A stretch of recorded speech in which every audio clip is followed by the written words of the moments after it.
श्री अखंड विद्यानंद जी महाराज की जय। सद्गुरु मौनी बाबा भगवान की जय। स्योहम। आगे की कथा सुने।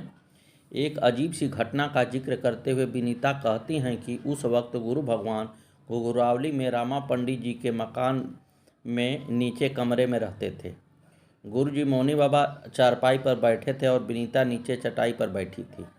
इन्होंने देखा कि एक छोटी सी छिपकली उनकी खाट से नीचे उतरी और फिर लपक कर दूसरे पाए पर जा चढ़ी। उन्होंने उसको भगाने की बहुत कोशिश की। कभी वह नीचे उतर जाती, ये उसे भगाती तो वह दौड़कर फिर खाट पर चढ़ जाती। ये एक झाड़ू ले आई और गुरुजी की खाट के नीचे घुसकर उस छिपकली को ढूंढने लगी। मौनी बाबा चुपचाप बैठे रहे, एक शब्द भी नहीं बोले। बीच बीच में वे खाट को धीरे धीरे थपथपाते तो छिपकली नीचे उतर जाती, परंतु ये जैसे ही उसे झाड़ू से बुहारने लगती तो वह फिर से पाए पर चढ़कर गायब हो जाती। काफ़ी जद्दोजहद करने पर भी वह अपनी कोशिश में नाकाम रही। तब मौनी बाबा ने इनसे कहा, एक कटोरी में तनी सा दूध लियावा और थोड़ा थोड़ा चारों पावों पर डालकर छिपकली से कह दा, ला दूध पीला और चल जा। विनीता को अचंभा सा तो हुआ, परंतु अविश्वास की कोई गुंजाइश नहीं थी। गुरुजी कह रहे थे सो ये चुपचाप गई और रसोई में से दूध ले आई। कुछ झिझकते हुए से इन्होंने चारों पावों पर जरा जरा सा दूध डाला और छिपकली से कहा, लो दूध पी लो और चली जाओ। और लो, यह क्या! एक नहीं दो दो छिपकलियां खाट पर से उतरकर बाहर भाग गई। विनीता तो अवाक रह गई। इतने में ही कुछ भक्तगण आकर मौनी बाबा से मिलने लगे। वे कहने लगे, छिपकली भगाई जा रही है। विनीता कमरे में से निकलकर रसोई की तरफ चली गई। मौनी बाबा भगवान ने उन भक्तों से कहा, उसे टोटका आता है, उसी ने भगाई है छिपकली को। वे भक्त भाई इनसे टोटका पूछने आए। ये तो हतप्रभ रह गई और बोली, उन्होंने ही भगाई है, मैंने तो बस वह करा जो उन्होंने कहा, वह भी आधे ही विश्वास से। ऐसे ही थे मौनी बाबा भगवान। श्रेय न लेते थे कभी किसी चीज़ का, जबकि करते सब वही खुद थे। एक बार इन्होंने गुरुदेव से कहा, बहुत सोच कर आती हूँ बाबा, आपसे ये पूछूंगी वो पूछूंगी, पर यहाँ आकर सब भूल जाती हूँ। कोशिश करने पर भी याद नहीं आता। वे हंस दिए और कुछ भी नहीं बोले। उनके एक हृदयग्राही मंजर का ध्यान कराते हुए विनीता कहती हैं कि एक दिन शाम को वे घुघरावली में रामा पंडित जी के घर मौनी बाबा की प्रतीक्षा में बैठी थी। वे आए और आते ही उन्होंने दोनों बच्चों को पुकारा, कहाँ हुई गोपाल जी, गोपाल जी, गोपाल जी। खाट पर मौनी बाबा बीच में बैठ पैर लटका कर बैठे थे। मेहू और मयंक दोनों भाग कर आए। एक को मौनी बाबा ने एक तरफ बैठा लिया और दूसरे को दूसरी तरफ। बालक नाना ही करते रह गए। मौनी बाबा हंस हंस कर अपने भी पैर हिला हिला कर बहुत प्यारी सी कोयल जैसी आवाज़ निकालने लगे, कूकू। विनीता तो देखते ही रह गई उनकी इस प्रेम लीला छवि को। वे कहती हैं कि भाग्यवान हूँ मैं कि ऐसी अद्वितीय छवि के दर्शन किए। घर वाले चाय इत्यादि के इंतजाम में व्यस्त थे, न जाने किसी ने देखा या नहीं। सद्गुरुदेव भगवान की जय। श्री मौनी राम भगवान नमो नमः। जो बच्चे पढ़ने में मन नहीं लगाते थे उनसे कभी कभी मौनी बाबा कहते थे, पढ़ल करा। जब इनका छोटा पुत्र 8वीं कक्षा में पहुंचा तो एक दिन गुरुजी भगवान उससे बोले, पढ़ल करा। इनके तो कान खड़े हो गए। वहाँ से वापस आने पर इन्होंने बच्चे से पूछा, तुम पढ़ नहीं रहे हो क्या? ये पढ़ल करा तो मौनी बाबा उन्हीं से कहते हैं जो पढ़ने में मन नहीं लगाते।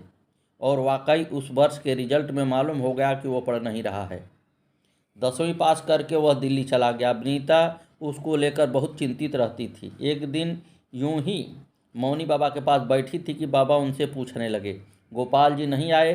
उन्होंने बताया कि दिल्ली गया है पढ़ने और पढ़ता भी नहीं। मौनी बाबा भगवान ने उनसे कहा, सुधर जाई। और उनके उन दो शब्द से इनकी सारी चिंता उतर गई कि गुरु भगवान मौनी बाबा के कहे हुए शब्द अवश्य ही सत्य होते हैं। सद्गुरुदेव भगवान की जय। कभी कभी तो ये अचरज करती कि कैसे मौनी बाबा एक ही जगह घंटों स्थिर बैठे रहते। लोग आते जाते रहते, परंतु वे उसी तरह एक आसन पर विराजमान रहते घंटों। गर्मियों में पंखा है तो है, नहीं तो बिना पंखे का ही मज़े में बैठे रहते थे। एक बार जाड़े का दिन वे रघुवीर मास्टर जी के छत पर मूढ़े पर विराजमान थे। आसपास कुछ 2-4 भक्त बैठे थे। ठंडी हवा बह रही थी। हवा से उनकी लोई नीचे गिर गई। विनीता ने उठकर उनको लोई लपेट दी। थोड़ी देर में लोई फिर सरक गई। बहुत ठंड थी। इन्होंने लोई फिर लपेट दी। थोड़ी देर बाद तेज हवा के झोंके से वह फिर हट गई। इन्होंने फिर भली भांति लपेट दी। जब चौथी बार वह खिसकी तो मौनी बाबा भगवान ने मुस्करा कर इनकी तरफ देखा। आंखें बोलती थी उनकी। एक चमक आई उनकी आंखों में, जैसे कह रहे हों, हमको कहीं ठंडी लगती है। वे हौले से बोले, रहेगा। और उतनी ठंडी हवा में वे बड़े मज़े से बैठे रहे। ये बैठी बैठी याद करती रही वह तस्वीर जिसमें मौनी बाबा भगवान बस लगोटी और टोपी पहने बैठे हैं, गर्मी हो या सर्दी। विनीता कहती हैं कि मौनी बाबा ने अधिकतर उन्हें अपने भगवत स्वरूप के दर्शन कराए, जिसमें वे देह भाव से परे दिखाई देते थे। सद्गुरुदेव भगवान की जय। इस सिलसिले में एक और घटना का वर्णन करती हैं विनीता। मौनी बाबा के कुल्हे की हड्डी निकले मुश्किल से 1 सप्ताह भर हुआ होगा कि ये उनसे मिलने घुघरावली पहुंची। मौनी बाबा भगवान ने इन्हें बताया, हम गिर गई, पैर की हड्डी टूट गई। विनीता ने पूछा, बाबा दर्द होगा? वे बोले हाँ। ये पूछने लगी, कहाँ दर्द है बाबा? तो उन्होंने अपने दाएं कुल्हे के नीचे छूकर बताया कि यहाँ। आज भी वह तस्वीर इनकी आंखों के सामने एकदम स्पष्ट है। फिर भक्त भाई उन्हें इलाज के लिए नोएडा ले गए। जब विनीता दोबारा उनको देखने ग्रोटेट नोएडा भक्त राकेश के यहाँ पहुँची तो उन्होंने देखा कि वजन तो मौनी बाबा की बाईं टांग में लटका रखा है, उसी में पट्टी भी कर रखी थी। इन्हें लगा कि डॉक्टर इतनी बड़ी भूल कैसे कर सकते हैं, ज़रूर कोई गलतफहमी है। मौनी बाबा ने तो साफ साफ इन्हें दायां कुल्हा छूकर बताया था। आखिर इनसे रहा न गया और इन्होंने रामा पंडित जी से पूछा, भैया ये बाबा की बाईं टांग में वजन क्यों लटकाया है, दाहिनी में परेशानी थी? रामा पंडित जी बोले, नहीं बहन जी, बाईं टांग में। ये विस्मय से चुप हो गई, क्योंकि गुरु भगवान के इशारे को समझ गई। उन्होंने इन्हें जो खास दाएं कुल्हे की ओर इशारा किया था, वह इशारा एक प्रमाण था कि ये हड्डी टूटना, ये दर्द से पीड़ा उनकी लीला थे और वे देहाध्यास से परे आनंद घन स्वयं सच्चिदानंद ब्रह्मा हैं। ये पीड़ा उन्होंने स्वीकार की, बराबर सबकी तरह उस दर्द को सहन किया, परंतु वे उनके परे हैं।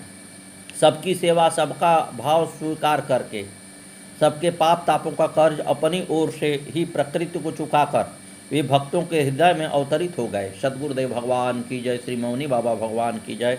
मौनी बाबा भगवान अपने भक्तों को कष्ट अपने ऊपर ले लेते थे। विनीता को अच्छी तरह याद है, मौनी बाबा ने दर्द अपने दाएं कुल्हे में बताया था। ये जब मौनी बाबा के पास घुघरावली कुछ दिन रही तो इन्होंने देखा कि वे अपनी दाईं टांग के ऊपर कुल्हे के पास मालिश करवाते थे। इस गुरु चरित्र को लिखते समय एक भक्त से इन्हें मालूम पड़ा कि लगभग इसी समय मौड़ी की रामरती माता जी के दाएं कुल्हे में बहुत दर्द रहा करता था। वे लंगड़ा लंगड़ा कर छड़ी टेक टेक कर चलती थी, परंतु गुरु के आश्रम की सेवा नहीं छोड़ी उन्होंने।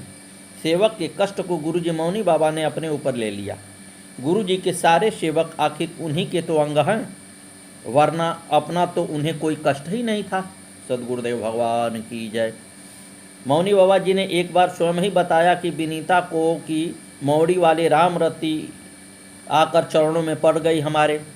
सांप के कांटे का जहर चढ़ा था, अरे उसका जहर हमको चढ़ गया और वो ठीक हो गई। सद्गुरुदेव भगवान की जय। विनीता कहती हैं कि इनकी माँ डॉक्टर प्रेमवती सिंह जी कभी कभी इनके साथ गुरु भगवान मौनी बाबा के दर्शन को जाती थी। वह शुरू की बात है। एक दिन माता जी इनके साथ जटपुरा आश्रम पहुंची। साथ में इनका भतीजा अंशुमान भी था। वह पढ़ने में मन नहीं लगाता था। मौनी बाबा उससे कहने लगे, पढ़ा करा। थोड़ी ही देर बाद एक भक्त एक पुस्तक लेकर उधर से निकले तो माता जी ने उनसे पुस्तक मांगी, जरा दिखाइए तो, और पुस्तक लेकर पढ़ने लगी। मौनी बाबा माता जी की ओर देखकर बोले, पढ़े से का होई। माता जी तुरंत बोली, अभी तो आप इससे कह रहे थे पढ़ा करो, अब मुझसे कह रहे हैं पढ़ने से का होई। मौनी बाबा उनकी तरफ देखकर हंस पड़े। वे तो हर किसी को उसके लिए कल्याण हेतु खास बात कहा करते थे। हंसकर माता जी से बोले, 2.5 आखर पढ़ा। माता जी ने पूछा, कौन सा 2.5 आखर? तो मौनी बाबा धीमे से बोले, अरे राम वही राम। सद्गुरुदेव भगवान की जय। सद्गुरुदेव मौनी बाबा का तो सब भक्तों पर प्रेम था। कभी प्यार से बैठाकर तो कभी डांट कर भगाकर सबका कल्याण ही करते। परंतु जब वे भगाते थे तब ऐसे क्रोधित हो जाते थे कि किसी की हिम्मत नहीं पड़ती थी कि एक भी कदम आगे रखें या कुछ बोले। फिर जब अगली बार मिलते तो अपनी उसी चीर परिचित कोमलता व स्नेह से भरपूर वाणी में बातें करते या फिर शांत मौन शिव स्वरूप बैठे रहते। जब भक्त कहता, आपने हमें भगा दिया था, तो वे कहते, अरे हम कोई को ना भगाई हो। एक बार इनकी माँ इनके साथ मौनी बाबा जी के दर्शन को घुघरावली रामा पंडित जी के घर गई। माता थी, वृद्ध थी, जा तो पा नहीं रही थी, पर बड़ी हिम्मत करके कभी कभी जाती थी। सीढ़ी चढ़ना मुश्किल था उनके लिए, नीचे बैठ न पाती थी तो गुरुदेव उनके लिए कुछ ऊंचा आसन बैठाने को मांगते थे।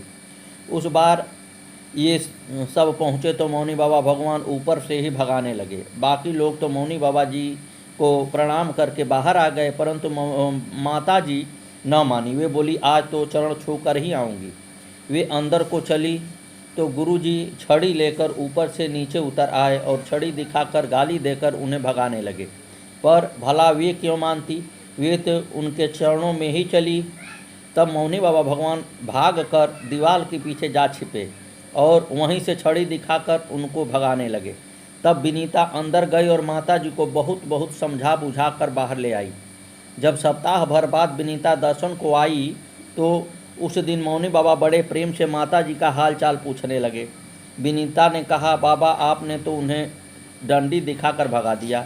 गुरु भगवान ने कुछ हंसते हुए से कोमलता से बोले, हम भगाए तो भाग काहे गई, बाहरे बैठकर फिर थोड़ी देर में आ जाती। भागने के पीछे उस दिन क्या राज था यह तो वही जानते हैं।